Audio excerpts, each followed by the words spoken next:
La princesse Béatrice et la princesse Eugénie ne sont pas considérées comme des royales actives car elles ne sont pas payées pour représenter la famille royale. Les filles du prince Andrew et de Sarah, duchesse d'York, n'ont pas adhéré aux mêmes règles que les autres membres de la famille royale, bien qu'elles apparaissent toujours lors d'événements publics majeurs. Les princesses ne sont pas soutenues par la subvention souveraine et ont toutes deux subvenu à leurs besoins avec des emplois. Béatrice a travaillé dans la finance et le conseil, et plus récemment, elle a occupé le poste de vice-présidente de la société de logiciels de partenariat et de stratégie Affinity. Sa sœur cadette Eugénie est quant à elle directrice associée de la galerie d'art londonienne Hauser & Wirth. Les frères et sœurs bénéficieraient également d'un fonds fiduciaire mis en place par leur père et la reine. À la fin des années 90, il a été décidé que Béatrice et Eugénie ne deviendraient pas des membres de la famille royale, selon l'historienne royale Marlene Koenig, qui a qualifié cette décision de grosse erreur. L'écrivain et bibliothécaire basé aux États-Unis a fait des recherches sur la famille royale britannique pendant plus de 40 ans. Elle a déclaré à Express.co.uk, « Il avait déjà été décidé à l'époque qu'il n'allait pas travailler dans la famille royale et je pense que c'était une grosse erreur. » L'expert a expliqué comment les discussions sur l'avenir des sœurs ont eu lieu dans le cadre du groupe Way qui s'est formé dans les années 90. Le prince Charles et la reine étaient à la tête de cette unité royale secrète, chargée de sauvegarder l'avenir de la monarchie.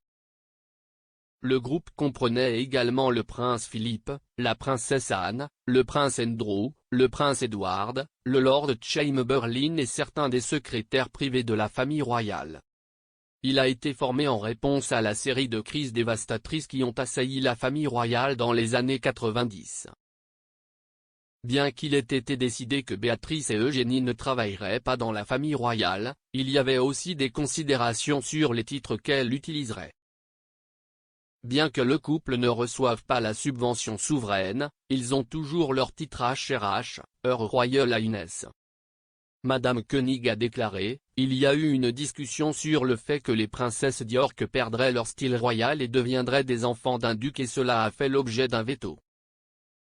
Je soupçonne parce qu'il était déjà né, et cela aurait été considéré comme cruel. » L'expert royal a également abordé les ambitions de longue date de Charles de développer une monarchie dite allégée lorsqu'il deviendra roi. Elle a déclaré, « Charles n'a jamais dit cela publiquement. Tout cela remonte aux années 90. Il y avait un groupe appelé le groupe Way qui a été fondé pour discuter des changements dans la famille royale. Cela avait beaucoup à voir avec les scandales des années 90. Vous avez eu des divorces. La décision, ce que George V a fait, était de la limiter, la famille royale, davantage. Certains commentateurs ont discuté de la possibilité que Béatrice et Eugénie assument davantage de fonctions royales. Avec le prince Harry, Meghan Markle et Andrew quittant toutes leurs fonctions publiques, il y a moins de membres de la famille royale pour mener à bien leurs engagements.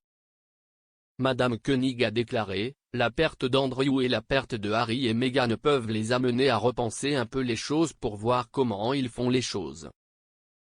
Vont-ils s'éloigner des associations caritatives traditionnelles?